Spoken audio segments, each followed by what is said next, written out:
Welcome to the Queer Witch Project, your resource for all things queer and witchy. I am Damona Peacock, a fabulous, non-binary, neurospicy, ordained queerdo with a fascination for all things cycles, symbolism, and patterns. And I'm Moonkittee, your queer femme poly kitchen witch and proud geek. Today's topic is Queer Tarot Revisited, Minor Arcana Part 2. Whew, we have now, this is four, this is part four out of our Queer Tarot Revisited series. We have gone through the major arcana. We have touched on the first part of the minor arcana. So here we are at the second part of the minor arcana. And we've got And three suits to get through. and we've got three more suits. So we won't dive into what the minor arcana is and everything else. We've done that before. So go listen to our last episode if you want a little bit of a breakdown on the way that we each read minor arcana, because it's slightly different. Because again, it's always through the lens of the person who is both reading and receiving the message. Mm-hmm. And so what we're going to do is we're going to just go ahead and just start diving right in with that second suit of the minor arcana, which is wands. Of fire. Yes. All right. So, suit of wands is ruled by fire, which is the creative realm. So, with Passion. creativity and passion. So that being Taking said, action. Yeah. before we get there, when you see a wand come up, when you're just in that first glance, you see a wand card come up, what's the first thing that comes into your head? How are we going to take action on this? Hmm. So if somebody has a particular flavor of query, like career, and they get Hmm. a whole bunch of wands, I'm like, well, what are you going to do about it? How are we going to take action? A lot of it's about creativity and passion, but the wands is kind of like a do something is what I Hmm. get. I get abracadabra. I like that. Abracadabra, what is driving you? What do you want to happen? Because here is your momentum, here's your energy, what's going to move you forward.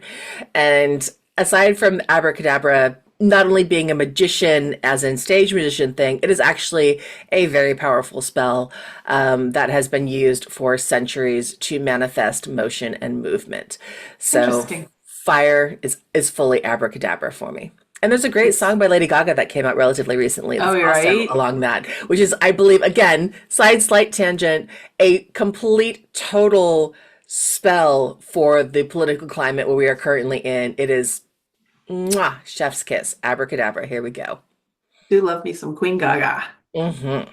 All right, so with the Aces of Wands, it is the spark of creativity, inspiration.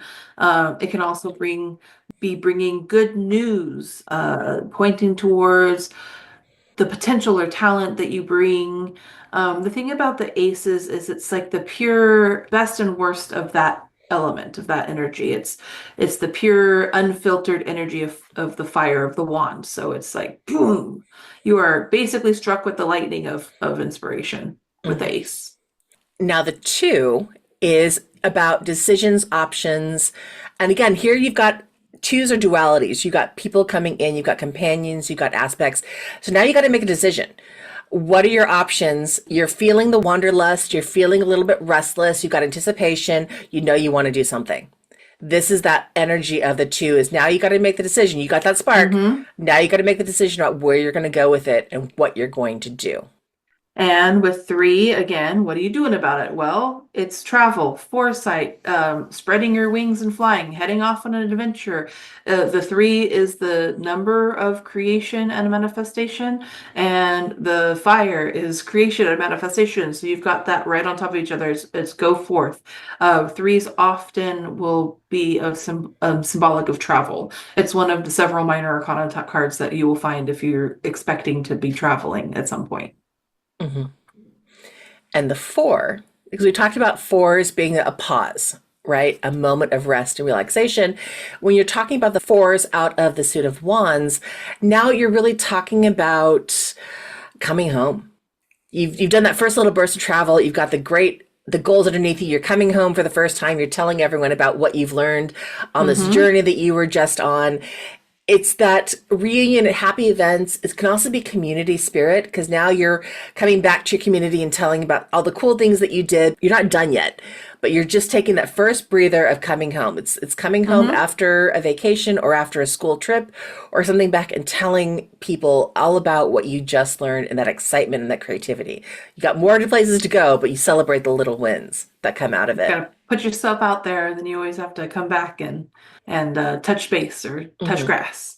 And then we get the fives, and like we talked about, the fives are always like the challenging numbers in the minor arcana. So with the five of swords, we're talking about conflict and fighting and struggle and aggression, and it's unlike the swords where it's all a lot of fighting, but this is about like the physical frustration and aggression of it all, but also the idea that there's competition out there, Hmm. and competition isn't always a bad thing. Mm-mm. Sometimes it challenges us to become stronger, to become more fierce, to light that fire in us, to even better our own records. So the Five of Wands, it's about conflict, struggle, and competition, but I think it's also to forge a stronger competitor. Hmm. It's what drives you to move and keep growing. Yep. And again, because out of that conflict comes that six. And we talked about sixes being momentum after the struggle. And now you've got that competition will lead you to success and victory and applause Yep. and riding high. Okay, you know what? I made it through that conflict. I know what I need to do next. Now I know the path I'm on. I'm going to celebrate my successes. And it's six in this case is a lot about pride and realizing that the reason you had competition is there was a worthwhile, valid idea in what you had. So now it's taking pride in what you've doing and what you've accomplished so far, where you're still going to go, and now really owning what you're doing and where you're going with it. And then we move on to the seven, and the seven being kind of like a very spiritual number. The seven of wands is about standing up for what you believe in and having gained a broader perspective through, all these actions that you've taken. And what are you passionate about, and standing up for that, Hmm. taking a stand for your perspective, for your passions, for what you believe in. Are you strong enough of will to defend the creativity and the project that you are working on? This thing that you are setting in motion, are you strong enough to defend it? Because, Because the eights are going to tell you that you are gaining momentum. Your hard work is starting to really pay off. And now it becomes about a speed. It's a yes. hastiness, a speed. Your momentum is going so fast that if you don't believe in what you're doing, you're going to overturn the cart and you're going to crash. It is 10 is that really fast moving, almost obsession to the point to get results for what you're doing. That is the highest point of your drive. You are so close, and now you just have to just keep pushing through and And when move that I momentum forward. when I see the Eight of Wands, I always would tell people to expect things to start moving fast at this point. Hmm. Sometimes there are cards that are, pointing towards stop, pause, Hmm. move slow, or nope, this one is not that. This one is go, go, go. Yeah. Yeah. And then we go to the nine. You're kind of battle weary. You've gone through a lot, but you have to kind of shore up and be persistent, gather your strength because you know your limit. You're at the finale, but you're not through it yet. It's Hmm. just the beginning of the end. So you have to get that last wind. You can see the finish line. You can see the Hmm. finish line. And so you're just going to go harder. Hmm. That would be the nine of wands. Which takes you to the 10.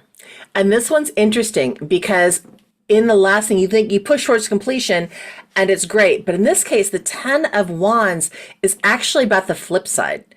Now it's talking about being overburdened, overloaded, taken for granted, and you're struggling. Somewhere Burnout. along the way, you lost your way. And you Yeah. thought what you were doing, you were pushing, you were driving for something like this, and all of a sudden you get there and it's like, oh my God, I'm overwhelmed. This is just too much.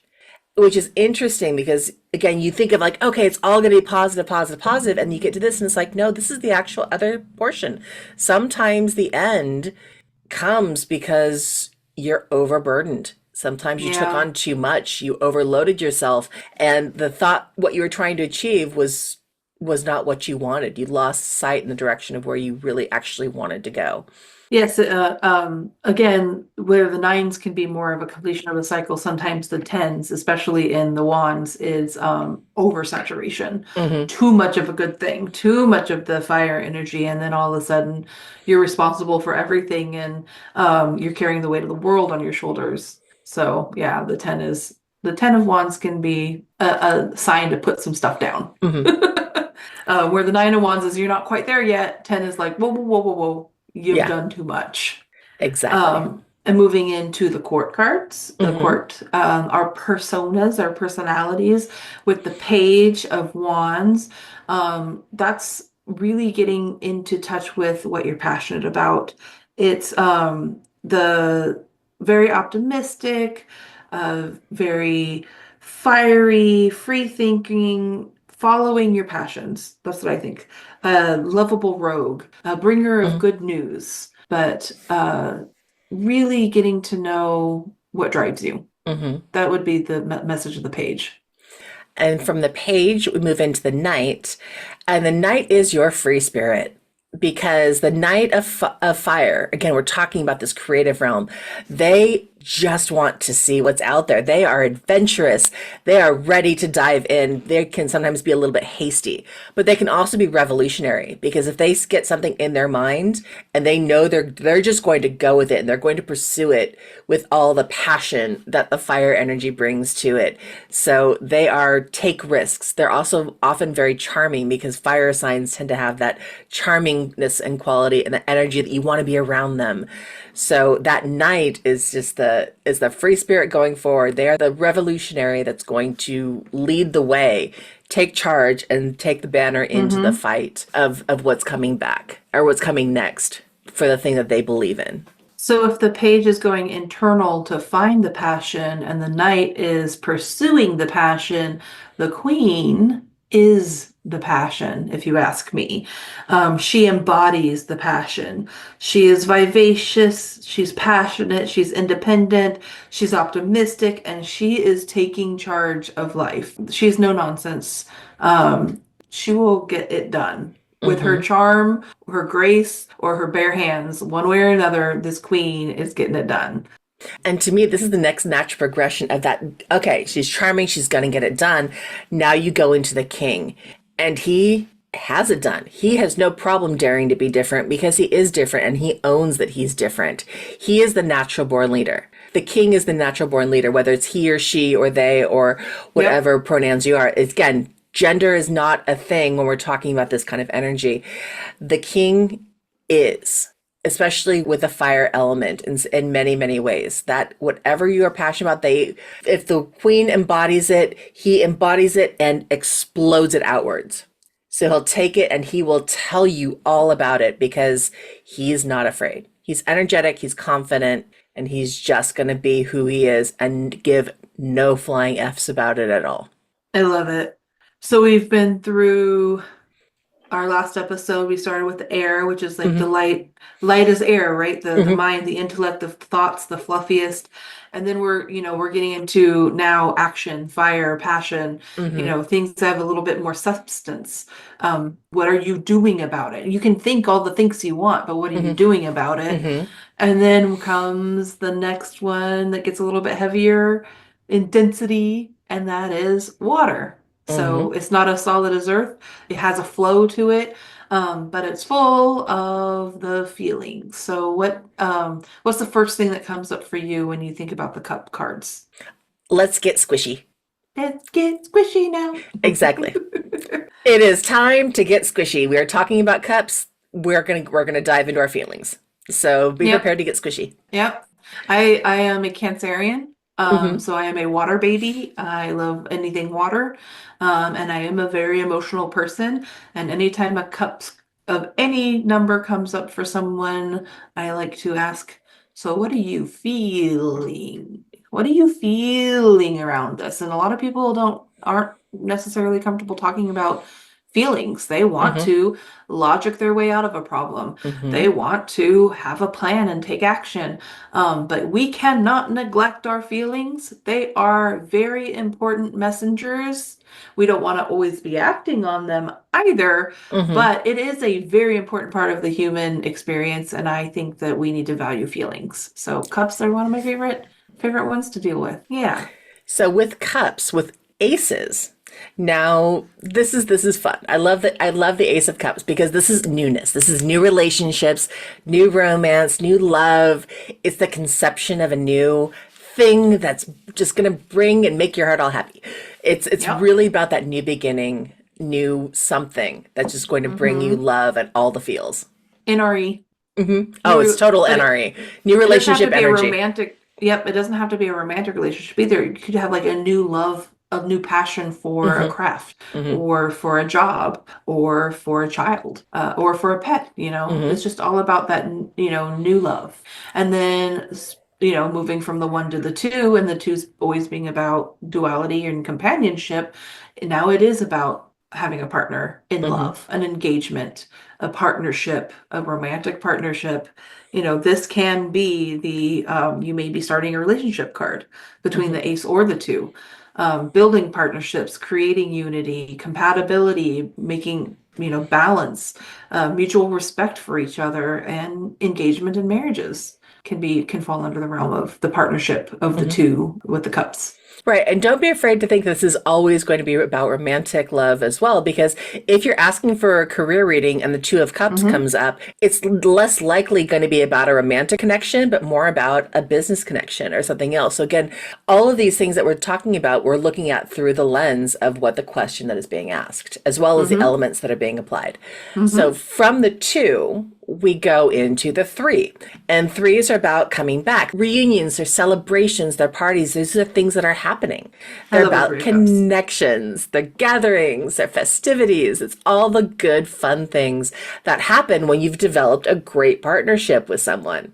Now it gets to expand into the next stage. It's to me, Three of Cups is so much about why we build community, Mm-hmm. because it feels the joy and happiness that comes in when you have that, not just a companion or one partner, but when you have, a whole bunch of people around that love you, And queer or that community, you, especially, is oh, very much a 100%. Three of Cups kind of embodiment It because it is. is so much love when you go to Pride festivals and you're in this kind of queer community. The Three of Cups is just there, it's just love overflowing. All right, so the Four of Cups. Well, here's the thing about emotions.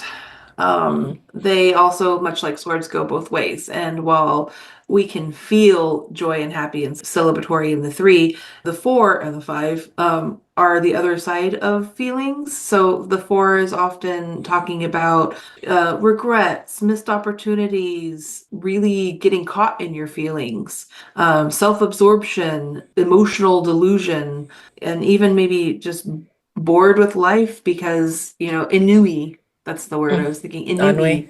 ennui. And those feelings are valid too sometimes. Hmm. Sometimes life just feels meh. Yeah, yeah. It's real. And it's okay to acknowledge that, to have a moment of just like, you know what? I don't feel great about this. I Hmm. feel kind of meh. And that's where, again, that four is that pause that makes you Yeah. think. And sometimes that pause is like, okay, meh, meh, I'm bored. Yeah. Okay, so what am I going to do about it? And Hmm. that's where you come into the five. And sometimes what you do about it is you lose it, which can Hmm. sometimes lead to loss or grief or unwelcome change. So you were bored, so you did something, but oh, that was not what I was expecting. And now I'm grieving the loss of something that I didn't expect. Or there's some emotional baggage that comes into this. It's like suddenly like, hey, here's all the things that I didn't tell you about, and here's the stuff that comes with the flip side of the happiness is that emotional baggage and emotional instability. Sometimes meh leads to I don't know what to do next and I just emotional always, overwhelming. I always call the Five of Cups the depression Hmm. card. And the thing about the Five of Cups is so often it's depicted as three cups that are spilled are tipped over and spilled water out, but there's Mm-hmm. still two cups holding water that aren't spilled. And but the full focus of the character on the card is looking at those three spilled cups. Mm-hmm. They are literally over there crying over their spilt milk, and we forget, when you are depressed, you don't see the goodness in your life. You don't Mm-hmm. see the things that you have to be grateful about because you're just so sad or despondent over, those three spilled cups. And then out of the fives, we go to the six. And the Six of Cups is literally probably one of my most favoriteest cards ever. It's when I think of the Six of Cups, I always think of kittens for some reason. It's just the I kitten love it. card to me. But it's childhood nostalgia, but that feeling of coming home, of safety, of family, past influences, youthfulness, innocence, family support, just the good feelings that you get from your child self, Mm-hmm. the going back and really like romanticizing the childhood. It was so good why did we have to become adults and pay bills and have jobs and have to drive cars? Like it was so much easier when we were kids and all we had to do was ride our bikes down the street and, blah, blah, blah, blah, blah. So that's kind of like the Six of Cups to me. It's like that Mm-hmm. childhood nostalgia, but it's also just that like that feeling of coming home and having an emotional, maybe just doing something for your inner child kind of Mm-hmm. card. Exactly. And being able to recognize that some of the aspects of our childhood are necessary. You need that innocent joy and innocent feel of emotions that you got as a child to help you progress sometimes. Remembering the past and letting that help influence where you're going. Because the seven is kind of the next step of that. You've got lots of options, but you're not sure where you're going to go with any of them. It's a lot of procrastination. It's a lot of wishful thinking and what am I going to do next? I'm now living in this area of the six, so I'm going back to my childhood memories and all the good feels that were there, but where do I go next? And the Mm-hmm, seven mm-hmm. is about that. Are you hanging on to procrastinating? Are you so happy and satisfied where you're at that you're not quite ready to push on to the next thing?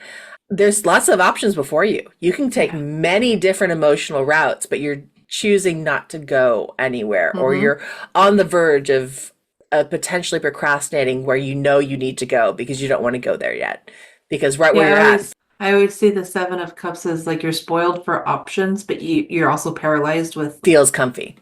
decision. But when I see that come up, I always tell people like, which one of these seven cups it is that's Hmm. your cup of tea.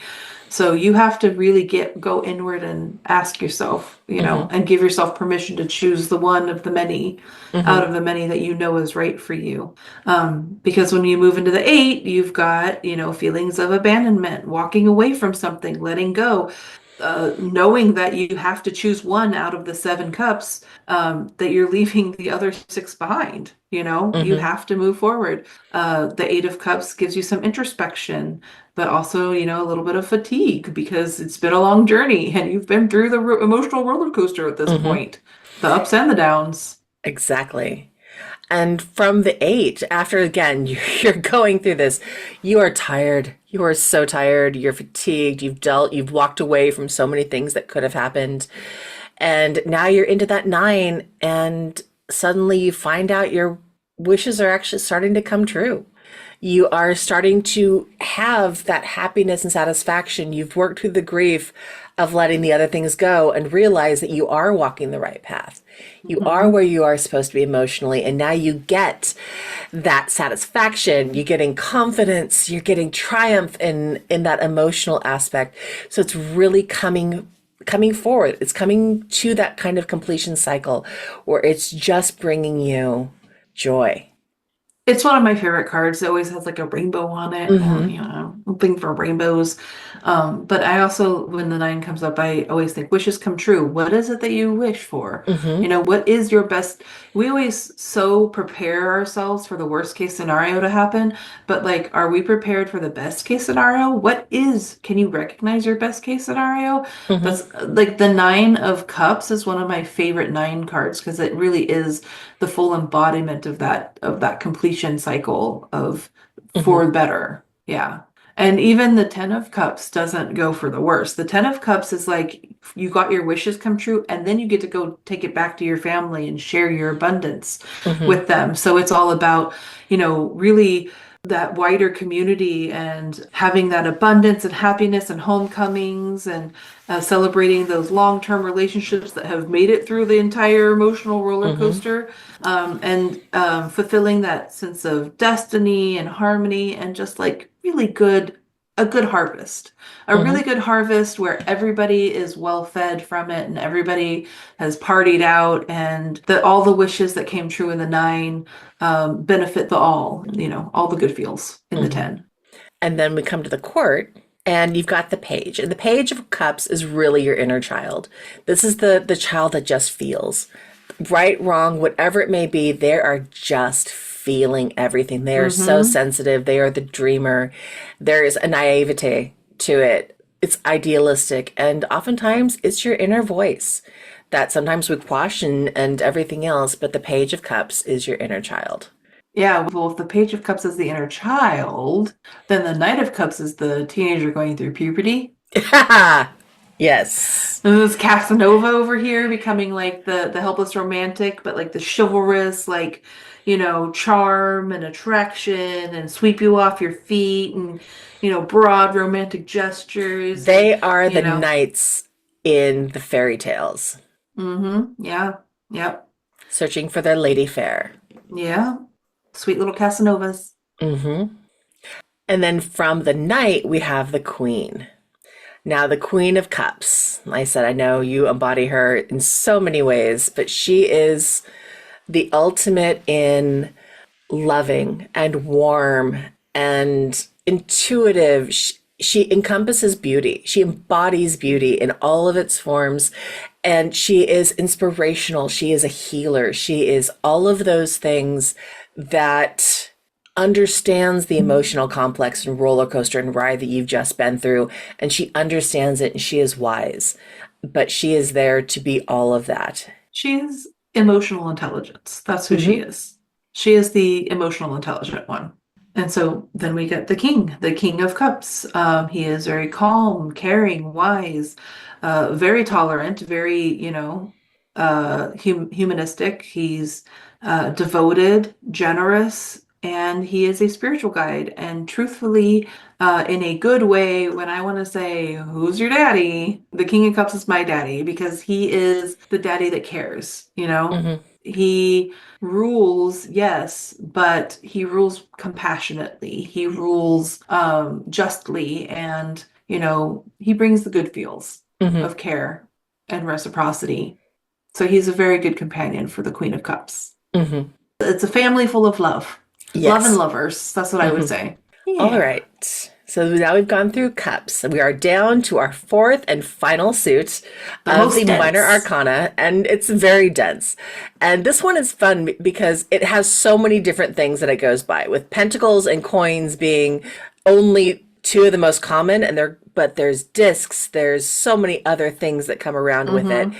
And this is the suit that's ruled by Earth. So this is the Yes. material realm. So this is career. This is life stuff. This is your life Mm-hmm. path. The basics, like you said, the physical plane around you. We could love to be able to live in our emotions and our passions and our drive and all that kind of stuff, but we still need some place to rest our head. We still need Mm-hmm. food for our body. We still need money to be able to do what we need to do. So this is the material realm of it. And sometimes it gets a bad rap, but it's just as necessary as every other realm that's in Mm-hmm. there. So with that being said, what do you think of when you get a pentacle card? So when air is intellect, so living in our head, you're saying, Mm-hmm. or the cups being the emotions living in our heart, or the fire of the wands living with our passion, our spark of life. To me, Pentacles is living in a body. Mm-hmm. It's living in manifestation. And it's sometimes about real world things. Like you have to pay the bills. You Mm-hmm. have to figure out a way of how you're going to feed yourself. How are you going to shelter yourself? So it's like very practical, but it's also like soul meets body. Like, Mm-hmm. oh, if I could just be free from this whole body thing, life would be easier. But we have to make peace with the fact that we are an embodied spirit. And that's Mm-hmm. what I think of with the Pentacles, the lessons of the Pentacles. Mm-hmm. What about Yep. you? I think of what is your path before you? Where are you headed? Mm, Because like I said, I tend to think of this as a life path because you are now, like I said, the body that you're embodying. Where are you going to go? What are the next steps? What are the next things that are going to happen to this body of yours? One foot in front of the other. Exactly. Yeah. All right. So the ace, with all that, the ace of pentacles, ace of earth, is about new beginnings once again, because it's an ace and it's all about starting the journey out. But now we're talking about your financial opportunities, starting a new job, starting a new way of making money, a new hobby, learning, picking up a new craft, learning how to do something new. But it's usually very physical, and it usually will benefit you in some way. And from there, we go into the two of coins. And this is oftentimes depicted as a juggler. With different types of things. And it's talking about adaptability. You're juggling your life, you're juggling your finances, you're juggling what future experiences you're going to have. It's trying to find that balance and that adaptability in the ups and downs. Because again, life is never always smooth and happy. You're going to have ups and downs. You're going to have to deal with it. This is about finding your way to juggle those as you're going along. Yep.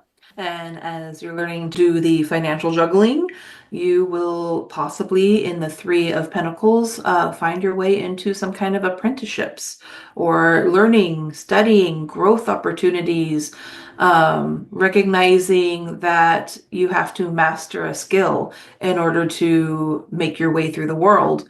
You're not born a master. You have to seek out that kind of those opportunities, that education, that growth. So apprenticeships. And then you get to the four. And again, fours are talking about pauses, and fours are about holding on. In this case, financial, whether you're holding on to people, possessions, you're holding on to issues, you're hoarding. Sometimes it's about hoarding, sometimes it's about saving. So it's really about all those kinds of things. What are you holding on to? And is holding on to it going to serve you and serve where you need to go next? Yeah. Very smart. And then we go on to the five, our challenge number, our strife. And of course, with the pentacles or coins, we're talking about financial hardship, poverty, a change in your financial circumstances, adversity, struggle. And between the four and the five, it's also you want to look at what you're doing with money. Are you being generous? Are you being stingy? Are you helping people who are less than, or are you the people who are less than who need some assistance? And just know that whatever side you find yourself on now, you can be on the other side in the next phase of life. So remember, if you had to, if you had to accept help in the past, that it's, good to give help in the future to kind of pay that back. But the Five of Cups is very much looking at the poverty of it all and the Coins. loss. Yeah. And that's like you just said from Five of Coins, in that hardship, the Six of Coins is about generosity. Yep. It's about giving back. It's about giving gifts without expectation of anything else. It is gifting. It is really about support. Sometimes it's a reward for hard work. You went through that financial struggle. You are dealing with it. Now here's your reward for getting through it, is getting back on track and where you need to go. This is gifts given without intent of reciprocation. Yep. And so then we move on to the seven, and it's coming to fruition, harvest time. Your harvest is manifested, your ideas are manifesting. Sometimes it takes patience, but you are at the point where you get to reap what you have sown, hopefully for the better. Yes, because it can be for the worse. If you've sown the negative, potentially you will reap that as well. That's what you got to really look at, like in the four. Are you hoarding your money, or are you saving? Have you lost your money in the five? Are you being generous and letting things flow out and back in the six? Because in the seven, you're going to reap what you sow. But the eight, when you take that eight, now you were the apprentice.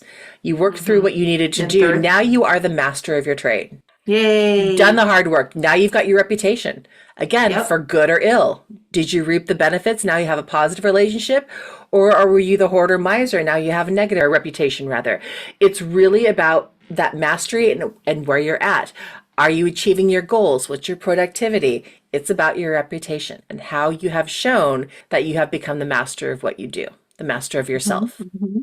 And then to complete that cycle, because eights are about self-mastery, and then the nines are the completion of the cycle, you have gained your financial independence. You have gained your success and prosperity. You have worked towards a maturity and sophistication. But all of the hard work and all of your evaluating your relationship to money and survival has starting to pay off here at the Nine of Pentacles. It's really a sign of good things. Hmm. Either good things coming your way or looking at the good things that you have in your life. Hmm. And with good things, again, sometimes you get the 10, and then sometimes there's working hard for what you're getting and earning what you've soared. And then sometimes you just get lucky and you get unexpected financial windfalls, or you get an Mhm. inheritance or affluence or some other sort of long-term thing that comes through that provides long-term stability. And the 10 of coins, pentacles, all of those are really about, again, that idea of, okay, sometimes you got lucky, and this time you're really getting lucky in a windfall that is coming. You had that end of the cycle in the nine. Here's just a little bonus. Here's the bonus check at Yep. the end of the year that you got for completing the cycle so well. All right. And so then we move into the court cards, our people in the pages and the Hmm. pentacles, or in the coins and the pentacles. And we got the page, back to kind of like our ace, the solid beginning, developing a plan, seeking training, figuring out your budget, and fully embodying life by living a healthy lifestyle. Hmm. Which takes you to your night, which is about patience and persistence, because a healthy lifestyle, whatever that may be for you, doesn't come overnight. You have to keep doing it. You have to finish what you start. You have to make sure that if you want your dreams to come true, you have to work at them.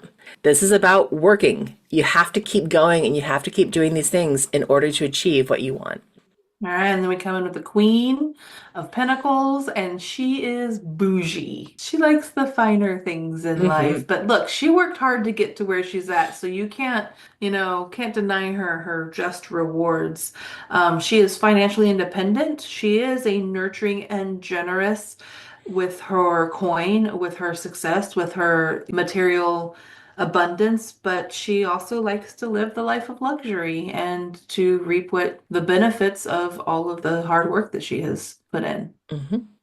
And from the queen, we have the king, and he is the same thing. He is enterprising. He got that way because he was dependable. His hard work is paying off. He was cautious at times when he needed to be cautious, and he took risks when he needed to take risks. So he's gotten to the point where he's got everything that he wants because he worked hard to do so. So you're telling And me the King and Queen of Pentacles are the sugar mommy and sugar daddies? sometimes, yeah, I'm they can be. They can absolutely be just so. saying. Generous with the gifts, but again, oftentimes they work hard. Yeah. It's not giving because it came from independent wealth and everything else. This is a sense of coming into something, and the reason you can give is because you did the work. You did the Yeah. work to get to where you are. You earned every bit, and now you get to enjoy the amazing feeling or the amazing emotion of being generous and sharing that with Mhm. others. Which is a good feeling. And I know that when I experience successes, I look for ways in which that I can share be generous with them, because Hmm. I definitely am not one to hoard Hmm. the resources, I believe that they should be, distributed well.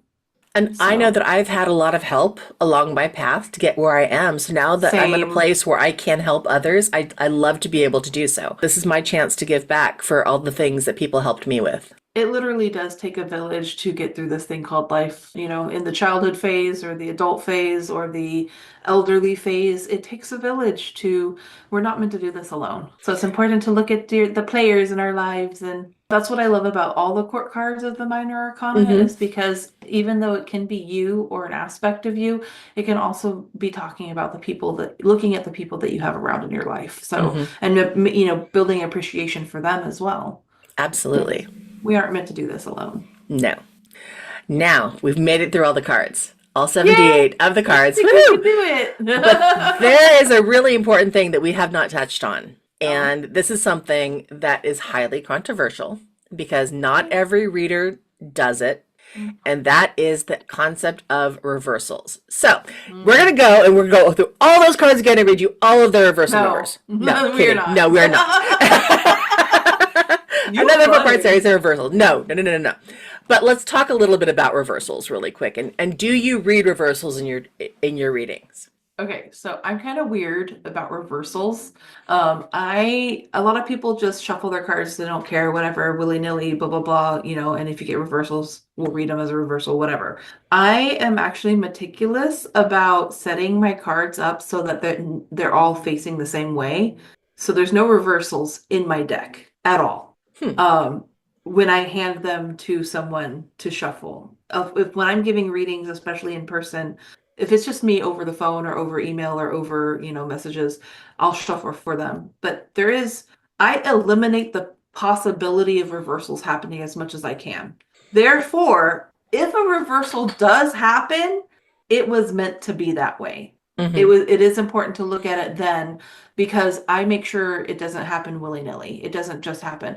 All of my cards. So I hand it to you, you shuffle it up, and then you flip the cards out, and somehow you got some reversals. Let's look at that. And when I do see, so I try to prevent the reversals because I don't Mm-hmm. want to deal with them. Mm-hmm. So if they come up, it's because it's important. It's persistent. It means Mm-hmm. you really do need to look at this as now.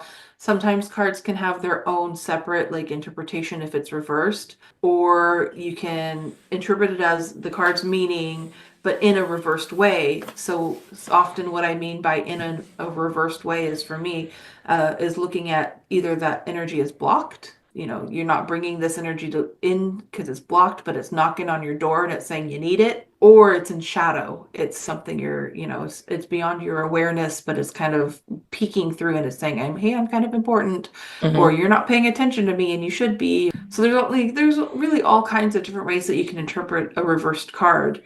But I personally try not to get them. And then Mm-hmm. if they do happen, I feel like, okay, that's significant. For me, it depends. It really depends. I also try not to do reversals for the most part. I don't meticulously change my cards, so I know things going. But when I'm reading, I'm always going to be looking at the nature of the querent. And sometimes I just know in my hand whether it's meant to be read as a Mm, reversal or it's meant to be read forward and just got put in there backwards because of the way I shuffle. So I always know. So sometimes for one person, I'll read a reversal on a card that I wouldn't reversal for on another person. It really interesting. depends on the questionnaire and what their question is about, that whether or not I'll read a reversal to it. And when I do read the reversal, tend to read it as, like you said, as a shadow aspect, in that what is it that's hidden that hasn't quite come to light yet? Mm-hmm. Or is it a lesser intensity of something? Mm. So, for example, like if I get a three of swords, if I get a reversal on that, now you've got the swords coming in the heart, you flip it up, the swords are falling out of the heart. So that Uh-huh. is something that I would read necessarily because now you've already gone through the heartbreak. And now the swords are falling out, and it's time to really start the process of healing. Rather than Mm-hmm. being deeply centered in it, you're now at the point where you can kind of start to heal from the wounds that you had and deal with it. Same thing with like the lovers reversed. It can be like, hey, different kind of meanings, or maybe there's less than you think. But like the lovers reversed to me tends to me read more obsession.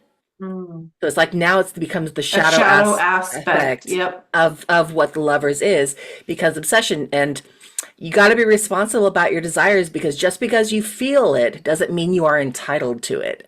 Right. So there are other cards, like I rarely read like strength or the justice or um, a lot of the other like struggle cards or minor arcans. I rarely read them reversed, but when I do, Mm. it's because like very clear meaning has come out for that reversal when I'm I can pulling also and get doing the interpretation of the cards.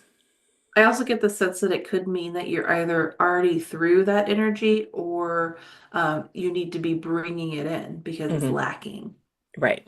Interesting. So yeah. So Yep. So again, again, as with everything else in tarot, it's really up to user interpretation, user mhm. approach. It's different for everybody. We all have different relationships to how these cards, how we work with these cards, and how they work for us. Hmm.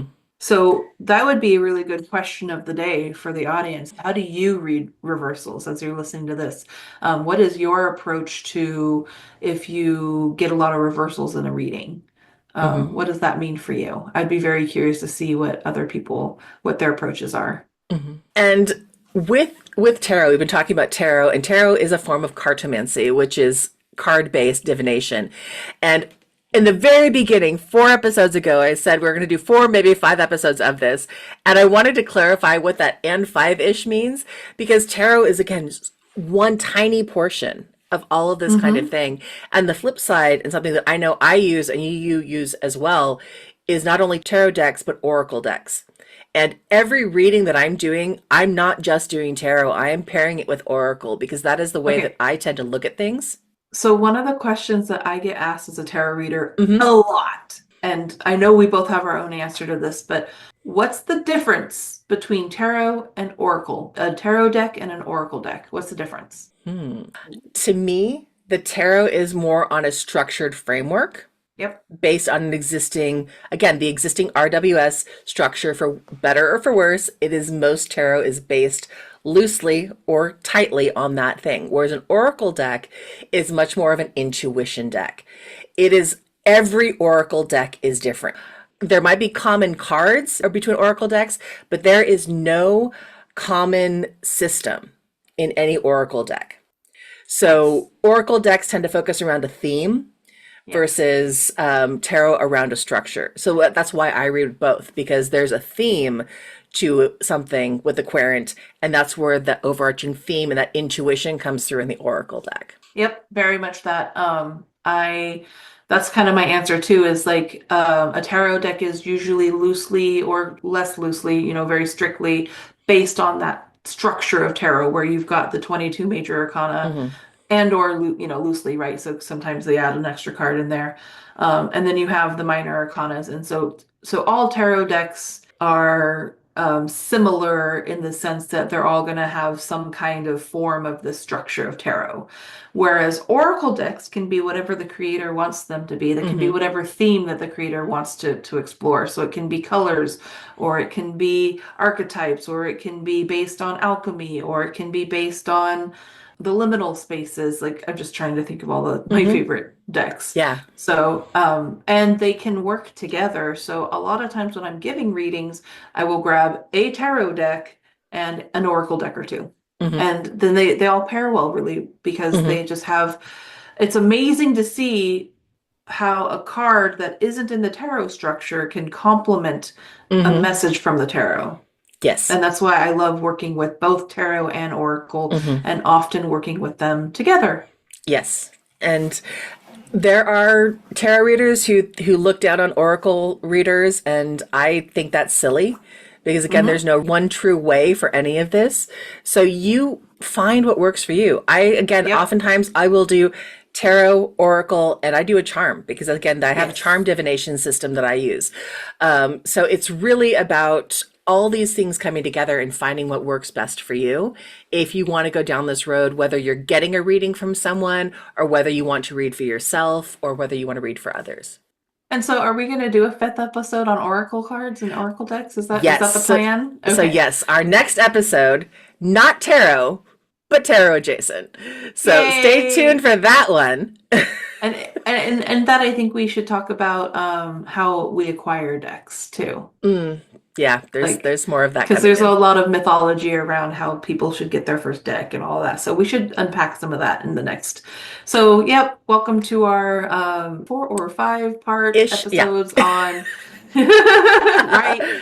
Because, like I said at the beginning of this journey that we've just been on, this fool's journey, what I remember saying at the beginning is that I could probably do a whole podcast on Hmm. just on tarot Right. and divination and the beauty of, and I just think it's because it's necessary for us to sometimes use tools to facilitate these conversations, that it's Hmm. really good for our souls to engage in. Absolutely. So So, thank but you for for joining. now, we will take a break. Yeah. Yeah, because we are done. All right, so it's a good time to pause and say thank you for listening to the Queer Witch Project. And if you like what you hear, make sure you're giving us some of those thumbs up and subscribes and turn your alerts on and make sure you don't miss an episode of us coming up, and leave us some comments and tell us how you read reversals in tarot. Mhm. And if there's a topic you want to know more about or an episode topic you would like to suggest, contact us at thequeerwitchproject@gmail.com or find us on TikTok, YouTube, and Instagram with the handle @queerwitchproject. We upload every other week. And remember, queerness is a key to magic. Be yourself and love rebelliously. Bye. Bye!